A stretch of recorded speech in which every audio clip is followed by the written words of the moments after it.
नमस्कार, स्वागत है आपका डीडी न्यूज पर। मैं रेशमा आपके साथ। आइए नजर डाल लेते हैं इस वक्त की हेडलाइंस पर।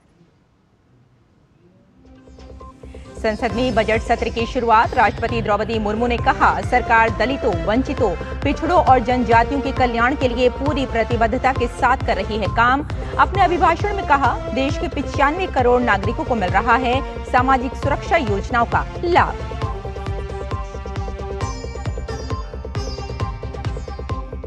महाराष्ट्र के उप मुख्यमंत्री अजीत पवार का विमान हादसे में निधन। बारामती में लैंडिंग के वक्त हुए हादसे में विमान में सवार सभी लोगों की मौत। राष्ट्रपति और प्रधानमंत्री ने जताया दुख।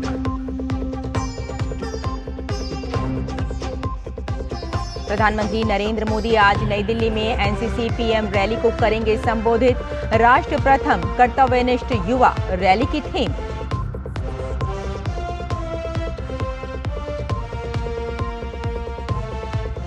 चुनाव से पहले मिशन बंगाल पर नितिन नवीन की दो टूक। विकसित बंगाल के लिए दृढ़ संकल्पित है बीजेपी। आज पूर्वी वर्धमान में कार्यकर्ताओं को देंगे जीत का मंत्र।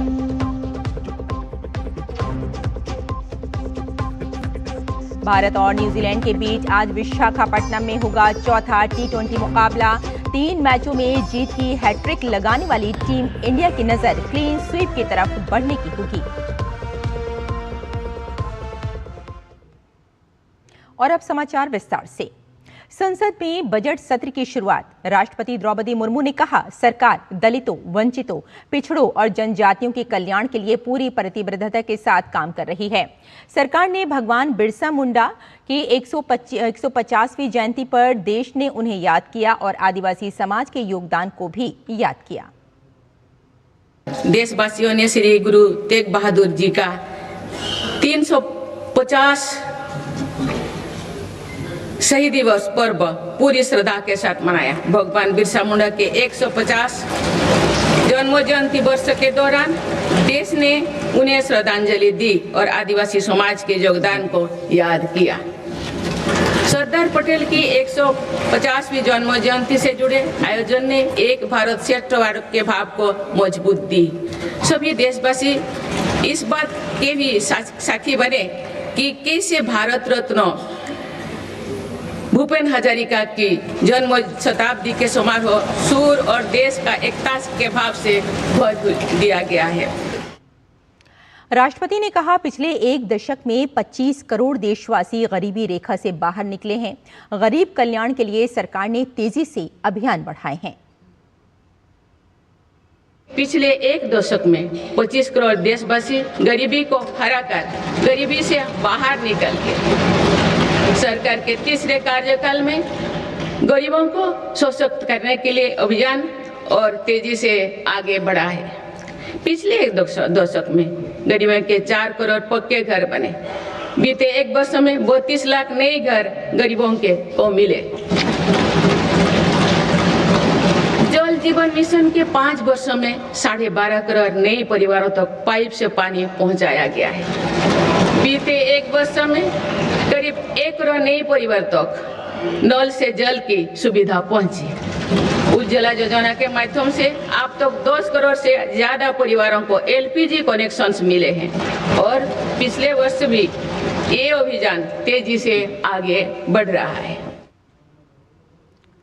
राष्ट्रपति ने कहा, आयुष्मान योजना के तहत बीते वर्ष 2.5 करोड़ गरीबों को मुफ्त इलाज मिला है। जरूरतमंद लोगों को घर के पास इलाज मिल रहा है। आयुष्मान भारत योजना से बीते वर्ष तक देश भर के अस्पतालों में 11 करोड़ से अधिक मुफ्त इलाज किए जा चुके हैं। इस योजना के तहत बीते वर्ष 2.5 करोड़ गरीबों के मुफ्त इलाज मिला है। बीते लगभग 1.5 वर्ष में करीब 1 करोड़ बुजुर्गों को वय वंदना कार्ड जारी किए गए। इनकी मदद से करीब 8 लाख बुजुर्गों ने अस्पतालों में भर्ती रहते हुए अपना मुफ्त इलाज कराया है। आज देश में बने 1,80,000 आयुष्मान आरोग्य मंदिर की वजह से मरीजों को घर के पास इलाज मिलना सुनिश्चित हुआ है। साथ ही राष्ट्रपति ने बताया कि विश्व स्वास्थ्य संगठन ने भारत को ट्राइकोमा से मुक्त घोषित कर दिया है।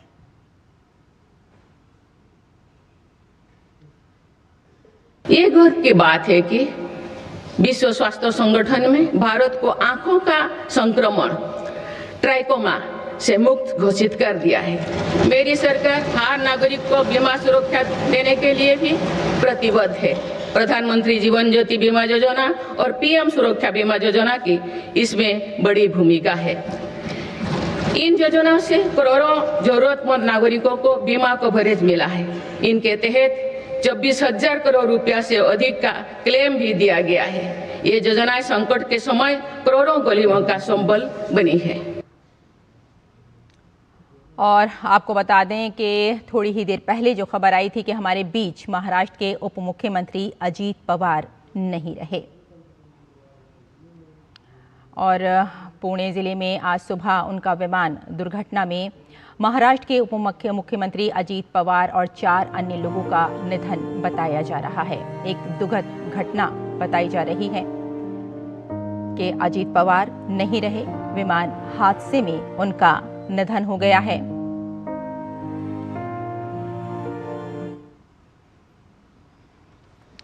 और पुणे जिले में आज सुबह विमान दुर्घटना में महाराष्ट्र के उप मुख्यमंत्री अजीत पवार और 4 अन्य लोगों का निधन हो गया। ये घटना उस वक्त हुई जब अजीत पवार का विमान पुणे के बारामती इलाके में उतर रहा था। विमान ने मुंबई से सुबह 8:10 पर उड़ान भरी और सुबह करीब 8:45 पर ये रडार की पहुंच से गायब हो गया। अजीत पवार राज्य में 5 फरवरी को होने वाले जिला परिषद चुनाव के प्रचार अभियान के तहत जनसभाओं को संबोधित करने के लिए मुंबई से बारामती जा रहे थे। पुलिस अधिकारी ने बताया कि विमान सुबह 8:50 पर दुर्घटनाग्रस्त हुआ। घटना के वक्त उसमें 5 लोग सवार थे। पुलिस अधीक्षक संदीप सिंह गिल ने बताया कि दुर्घटना के बाद विमान में आग लग गई। उन्होंने कहा, विमान में सवार सभी लोगों को तुरंत अस्पताल ले जाया गया। सूत्रों के अनुसार बॉम्बार्डियर एरोस्पेस के लेयर जेट डिवीजन द्वारा निर्मित मध्यम आकार का बिजनेस जेट विमान लेयर जेट 45 LG-45 बारामती हवाई अड्डे पर उतरने का प्रयास करते समय रनवे से उतर गया और उसमें आग लग गई। पवार के परिवार में उनकी पत्नी सुनैना और 2 बेटे पार्थ और जय हैं। सुनैना राज्यसभा सदस्य भी हैं। हाल में पुणे और पिंपरी चिंचवड़ में हुए नगर निगम चुनाव में पवार की राष्ट्रवादी कांग्रेस पार्टी राकांपा ने शरद पवार की राकांपा शब के साथ गठबंधन करके चुनाव लड़ा था।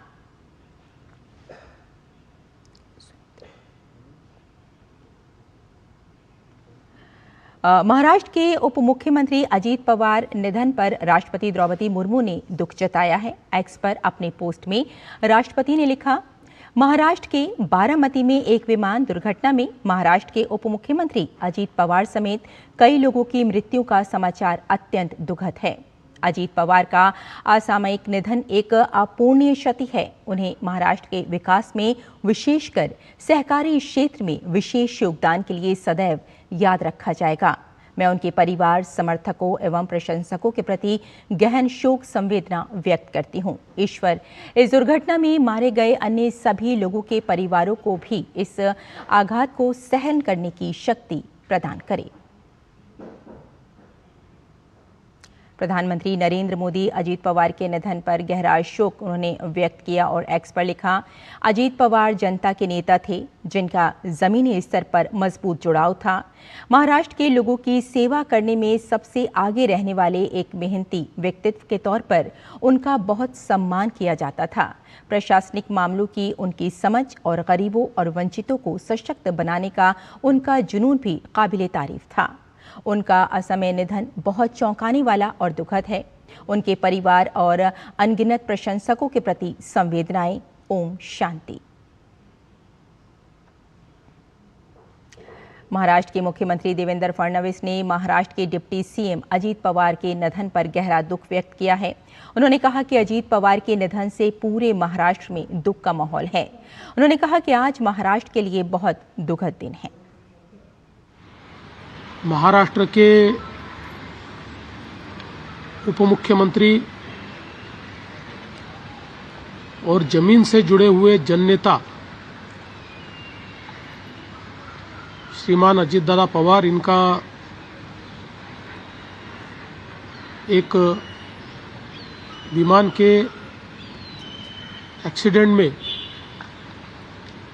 बहुत ही दुखद निधन हुआ है। हम सभी के लिए इस प्रकार के जननेता को खोना एक अपरिमित इस प्रकार की हानि है। महाराष्ट्र सीएम देवेंद्र फडणवीस ने कहा कि अजीत पवार महाराष्ट्र के विकास में दृढ़ता के साथ योगदान दे रहे थे। उनका असमय जाना बहुत ही दुखद है।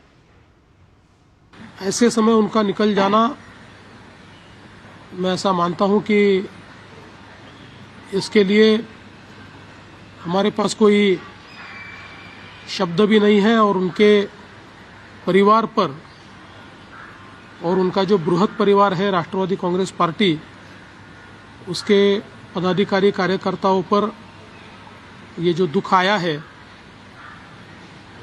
ये सहना बहुत कठिन है। केंद्रीय मंत्री नितिन गडकरी ने अजीत पवार के निधन पर गहरा शोक व्यक्त करते हुए कहा कि अजीत पवार एक कर्मठ और अच्छे प्रशासक थे और उनके जाने से राज्य का बड़ा नुकसान हुआ है। अजीत पवार का ये एक्सीडेंट में निधन होना ये बहुत ही दुखद और दुर्भाग्यपूर्ण है। बहुत कर्मठ, अच्छा प्रशासक और विकास की दृष्टि रखने वाले ऐसे वो नेता थे। उनके जाने से बहुत बड़ा नुकसान हुआ है। उनके परिवार को भी काफ़ी उनके ऊपर भी एक बड़ा हादसा हुआ है। मुझे लगता है कि भगवान उनको ये जो घटना हुई है इसका दुख सहन करने की ताकत दे। मैं व्यक्तिगत रूप से और पार्टी के तरफ से महाराष्ट्र के इस पुराने सहयोगियों को मैं श्रद्धांजलि अर्पित करता हूँ। भगवान उनके आत्मा को शांति दे। उप मुख्यमंत्री एकनाथ शिंदे ने अजीत पवार के निधन पर दुख जताया। महाराष्ट्र के लिए एक काला दिन कहूँ, एक दुर्भाग्यपूर्ण घटना कहूँ, एक दुखद घटना कहूँ, ऐसी घटना जो हर एक के एक दिल को दुखाने वाली घटना आज महाराष्ट्र में घटी है। हमारे सहयोगी अजीत दादा पवार जी का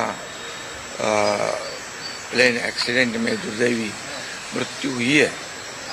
ये हमारे लिए बहुत ही बेहद दुखद है और महाराष्ट्र के लिए भी दुखद है। उनके परिवार के लिए तो बहुत ही दुखद है। उप मुख्यमंत्री अजीत पवार के निधन पर केंद्रीय मंत्री गिरिराज सिंह ने कहा कि ये सामाजिक और राजनीतिक क्षेत्र के लिए एक दुखद घटना है। सामाजिक क्षेत्र के लिए, राजनीतिक क्षेत्र के लिए बहुत ही दुखद घटना है। तो आज का दिन दुर्भाग्य का दिन है। इतनी बड़ी दुर्घटना शायद हम पिछले दशक में ऐसी दुर्घटना कभी हमको दिखने को नहीं मिला। ये दिल को दहला देने वाली दुर्घटना है। केवल महाराष्ट्र सरकार के वो डिप्टी सीएम नहीं थे, बल्कि देश के एक जाने माने राजनेता थे। और शिवसेना यूबीटी सांसद प्रियंका चतुर्वेदी ने कहा कि मैं अजीत पवार जी के प्रति अपनी संवेदनाएं व्यक्त करती हूं। इसके साथ ही उन्होंने कहा कि अजीत पवार महाराष्ट्र के एक अच्छे नेता थे। उनका इस तरह जाना बहुत दर्दनाक है। बहुत ही शॉकिंग न्यूज़ है, दर्दनाक है और हृदय विदारक है। आपसी मतभेद रहे हैं पर उनके साथ मुझे काम करने का मौका भी मिला है और अत्यंत कमिटेड और हमेशा काम से काम रखने वाले एक व्यक्ति थे। और मैं पवार साहब को, सुप्रिया को, सुनेत्रा जी को, पार्थ को, जय को, सभी को अपनी संवेदनाएं व्यक्त करना चाहूँगी, क्योंकि वो एक महाराष्ट्र के एक मैं कहूँगी अमंग्स द यंगर लीडरशिप थी और काफ़ी प्रॉमिसिंग लीडरशिप थी। उनका इस तरीके से जाना बहुत ही दर्दनाक है। महाराष्ट्र के उप मुख्यमंत्री अजीत पवार के निधन पर भाजपा के राष्ट्रीय प्रवक्ता सैयद शाहनवाज हुसैन ने दुख व्यक्त किया। उन्होंने कहा कि अजीत पवार एक अच्छे नेता थे और महाराष्ट्र के हित के लिए अच्छा काम कर रहे थे। उनका इस तरह जाना बहुत दुखद है। अजीत पवार एक अच्छे नेता थे, महाराष्ट्र में बेहतरीन काम कर रहे थे, हमारे मित्र थे। उनका जाना बहुत दुखद है। और जो प्लेन, जो खासकर जो चार्टर्ड प्लेन चल रहे हैं, उन सब की भी गहन जांच डीजीसीए को सब जगह करनी चाहिए, क्योंकि कोई बड़ा नेता का जाना ये बहुत दुखद होता है। पूरी जिंदगी उन्होंने महाराष्ट्र की सेवा की और ऐसी दुखद उनकी मौत होगी, इसका हम सबको बहुत दुख हुआ है। और यहाँ एक छोटा सा ब्रेक लेते हैं, जल्द हाजिर होते हैं।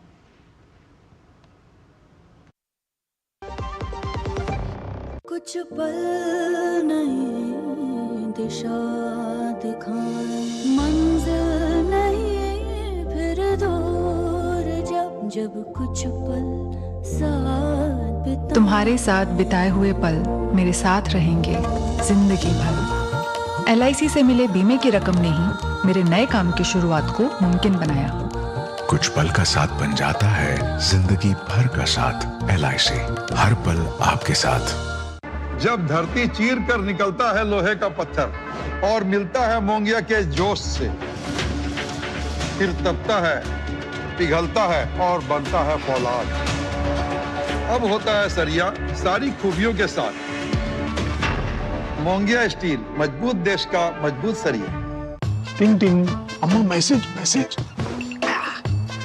मैं आपके मौसा के चाचा का नाती का पोता, शादी का कार्ड मैसेज में भेजा है, डाउनलोड करिए और आशीर्वाद दीजिए। मैं तो आपको जानती भी नहीं, फिर भी शादी का कार्ड खोलूं? मैं मूर्ख नहीं हूँ। क्या बात है अम्मा। UPI कहता है अगर कोई अनजान नंबर से फाइल या लिंक भेजे तो क्लिक मत करो और कहो मैं मूर्ख नहीं।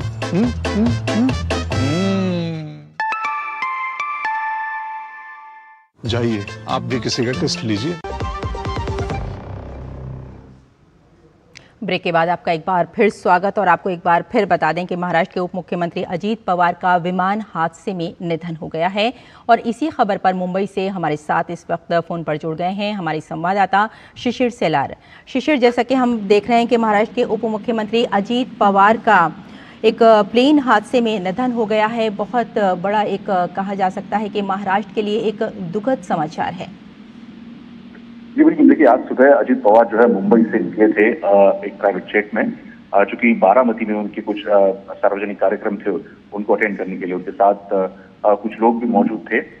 तकरीबन 9 बजे ये फ्लाइट है वो बारामती पहुंचने वाली थी, लेकिन जो जानकारी मिली उसके अनुसार जब लैंडिंग हो रही थी इस फ्लाइट की, उसी वक्त ये हादसा हुआ है। क्रैश लैंडिंग हुई है जिसमें अजीत पवार समेत बाकी अन्य लोग उनके साथ जो मौजूद थे और साथ ही साथ जो फ्लाइट पायलट थे उनकी मौत हो चुकी है।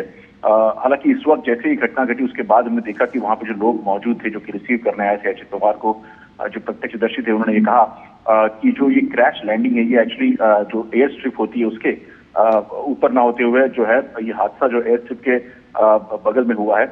और दूसरी बात ये भी इसमें कही जा रही है कि चूंकि अब इस वक्त DGC और साथ ही साथ जो लोकल एडमिनिस्ट्रेशन है वो वहां पर पहुंच चुकी है, मलबा हटाने का काम शुरू है। साथ ही साथ ये लैंडिंग आखिर क्यों हुई इसकी भी जांच जो है की जा रही है। हालांकि राज्य के मुख्यमंत्री देवेंद्र फडणवीस ने भी ये स्पष्ट किया कि राज्य में जो है 3 दिन का शोक जो है।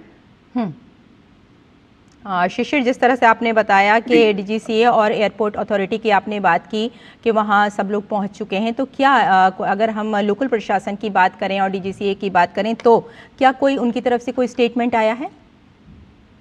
देखिए, लोकल प्रशासन की तरफ से अब तक कोई स्टेटमेंट इस बारे में नहीं आया है। जैसे मैंने कहा कि इसके बारे में जो है मलबा जो है वो एकत्रित किया जा रहा है, उसके बाद इसके ऊपर जांच की जाए कि हालांकि क्यों कैसे यह हादसा हुआ है। फ्लाइट जब यहाँ से टेक ऑफ मुंबई से किया था, क्या उस वक्त इसमें कोई दिक्कतें थी, और जब फ्लाइट लैंड करी थी उसमें क्या दिक्कतें थी जिसके कारण ये क्रैश लैंड हुई, ये सभी जो है इन्वेस्टिगेशन होने के बाद ही स्पष्ट हो पाएगा। हालांकि अब जो जानकारी मिल पा रही है उसके अनुसार जो पवार परिवार है वो बारामती में आना शुरू हो चुके हैं। अजीत पवार की जो पत्नी है सुनेत्रा पवार वो भी कुछ ही देर में बारामती पहुंचने वाली है। चूंकि आज सत्र का पहला दिन था दिल्ली में, तो ऐसे में सुनेत्रा पवार दिल्ली में उपस्थित थी, लेकिन जैसे ही इस घटना की जानकारी उनको मिली वो बारामती के लिए निकल चुकी है। शरद पवार जो कि मुंबई में थे वो भी बारामती के लिए निकल गए। इस बारे में जो जानकारी देते हुए मुख्यमंत्री ने कहा कि पवार परिवार जो है वो आज बारामती मिलेगी, उसके बाद जो आगे की जानकारी साझा की जाएगी। जी, अगर कोई आधिकारिक पुष्टि की अगर हम बात करें तो कौन कौन सी एजेंसियां वहां मौजूद हैं, उनका क्या कहना है? देखिए, लोकल प्रशासन जो है, डिस्ट्रिक्ट एडमिनिस्ट्रेशन वहां पर मौजूद है, पुलिस कर्मी वहां पर मौजूद है, और साथ ही जैसे मैंने कहा कि एविएशन सेक्टर में से लोग जो है जो डिपार्टमेंट है वो भी वहां पर मौजूद है। चूंकि आज की उनकी जो मीटिंग थी वो बारामती में थी और इसीलिए जो लोकल वहाँ पे एडमिनिस्ट्रेशन था वो भी सतर्क था, चूंकि उप मुख्यमंत्री बारामती आने वाले थे। तो इस कारण अगर देखा जाए तो प्रशासन तो वहां पर था ही। उसके बाद अब जब यह हादसा हुआ है हमने देखा कि किस प्रकार से पुलिस भी वहां पर जो है जल्द से जल्द पहुंची गई। हालांकि इसके बाद जो बॉडीज थी उनको रिट्रीव किया गया, जो नजदीकी बारामती मेडिकल कॉलेज है वहां पर जो है रखा गया इस वक्त। और वहां अगर देखा जाए तो उनके जो नेफ्यू है रोहित पवार वो भी पहुंच चुके हैं और बाकी अन्य परिवार के सदस्य भी जल्द से जल्द बारामती मेडिकल कॉलेज पहुंच रहे हैं। बिल्कुल शिशिर, महाराष्ट्र की राजनीति में एक बड़ा नाम और तकरीबन 6 बार राज्य के डिप्टी सीएम रहे हैं अजीत पवार, यानी एक ये कहा जा सकता है एक सियासी युग महाराष्ट्र के लिए इसका अंत हुआ है। बिल्कुल, 4 दशकों से महाराष्ट्र में अजीत पवार कार्यरत थे। शुरुआत 1991 से उनकी हुई थी जब वो पहली बार जो है बारामती से ही सांसद चुने गए थे। हालांकि तब से हमने देखा कि महाराष्ट्र की राजनीति में वो काफी सक्रिय रहे। उसके बाद हालांकि नेशनल मतलब राज्य देखा जाए तो वो राजनीति छोड़ के वो राज्य में लौटे। राज्य में बारामती उनका विधानसभा मतदार संघ था। हालांकि पिछले कई सालों से वहां पे वो लगातार चुन के आ रहे थे, तो ऐसे में लोगों में उनकी जो पकड़ थी काफी हम कह सकते हैं मजबूत थी। और साथ ही साथ जो काम उन्होंने वहां पर किए थे, पुणे की बात करें, महाराष्ट्र के अलग अलग हिस्सों की बात करें, चूंकि अलग अलग पोर्टफोलियो उनके पास थे, चाहे वो इरिगेशन डिपार्टमेंट हो, वित्त मंत्री हो, नागरिक सुरक्षा हो, बाकी अन्य महत्वपूर्ण जो मंत्रालय है उनका जो है पदभार उन्होंने संभाला। तो ऐसे में प्रशासन पर उनकी काफी अच्छी पकड़ थी।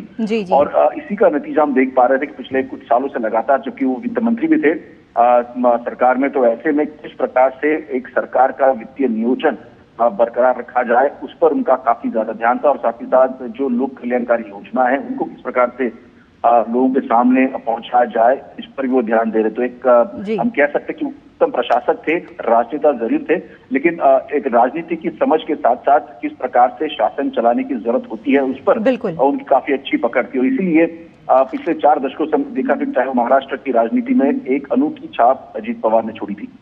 बिल्कुल, यात्रियों के बारे में बताया जा रहा है कि उसमें तकरीबन 5 लोग और भी सवार थे। इसके अलावा भी क्या कोई और जानकारी मिली है? देखिए, 5 वो उस फ्लाइट में मौजूद थे, उसमें पायलट थे 2, साथ ही साथ एक जो है उनके पर्सनल सिक्योरिटी ऑफिसर थे और एक अधिकारी उनके साथ मौजूद थे। तो ऐसे तकरीबन 5 लोगों की जानकारी इस वक्त हमें प्राप्त हो रही है, जो कि जब फ्लाइट टेक ऑफ किया था मुंबई से तब उस फ्लाइट में मौजूद थे। 5 ही जो लोग हैं जो उस फ्लाइट में मौजूद थे। हालांकि उनकी मौत की पुष्टि डीजीसीए ने की है। और जैसे मैंने पहले कहा कि जो बारामती मेडिकल कॉलेज है वहां पर जो है ये डेड बॉडीज ले जाई गई है। बिल्कुल, अगर हम फ्लाइट रूट की बात करें तो अजीत पवार जी का जो रूट था शिशिर, उसके बारे में क्या कोई जानकारी है आपके पास? हालांकि इसके बारे में कोई आधिकारिक जानकारी नहीं है, लेकिन जिस प्रकार से प्राप्त हुई उसके अनुसार सुबह तकरीबन 8:15 बजे मुंबई से ये जो फ्लाइट है VSR फ्लाइट जो है इसने टेक ऑफ किया था। और जो अनुमान तकरीबन 8:50 पर जो फ्लाइट बारामती पहुंचने वाली थी, उसी के अनुसार हमने देखा कि फ्लाइट तकरीबन उसी वक्त वहां पहुंची। जो प्रत्यक्षदर्शी वहां पर मौजूद थे उन्होंने कहा कि तकरीबन 9 के आसपास की फ्लाइट जो है बारामती पहुंच रही थी। हालांकि जब क्रैश लैंडिंग हो रही थी तब कुछ वहां पे लोग मौजूद थे जो कि अजीत पवार को रिसीव करने वहां पे उनके कार्यकर्ता आए थे। जैसे मैंने कहा कि कुछ आज उनके सार्वजनिक कार्यक्रम बारामती में थे, कुछ सभाएं थी, उनको संबोधित करने वाले थे। तो ऐसे में हालांकि जब फ्लाइट पहुंच रही थी तो उनके कार्यकर्ता वहां मौजूद थे। उनको ऐसे लगा कि फ्लाइट में कुछ दिक्कत है, क्योंकि जब लैंड हो रही थी तो फ्लाइट जो है वो ठीक नहीं थी। और इस प्रकार से मैं देखा कि लैंडिंग के वक्त ही क्रैश लैंडिंग हुई है, जिसके बाद एक बड़ा विस्फोट हुआ और आग उस फ्लाइट में लग गई थी। प्रत्यक्षदर्शी वहां पर पहुंच भी गए थे, आग को बुझाने के प्रयास भी उनके द्वारा किया जा रहा था, लेकिन आग इतनी ज्यादा थी कि वो जल्द आग को बुझा नहीं पाए।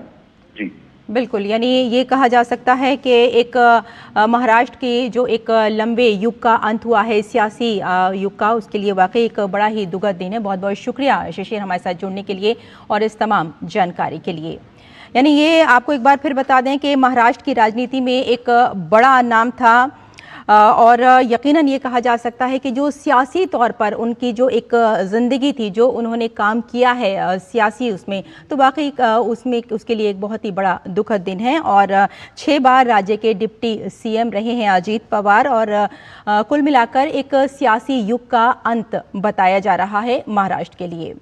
फिलहाल यहाँ इस बुलेटिन में इतना ही मेरे साथ, लेकिन डीडी न्यूज़ पर खबरों का सिलसिला जारी रहेगा। नमस्कार।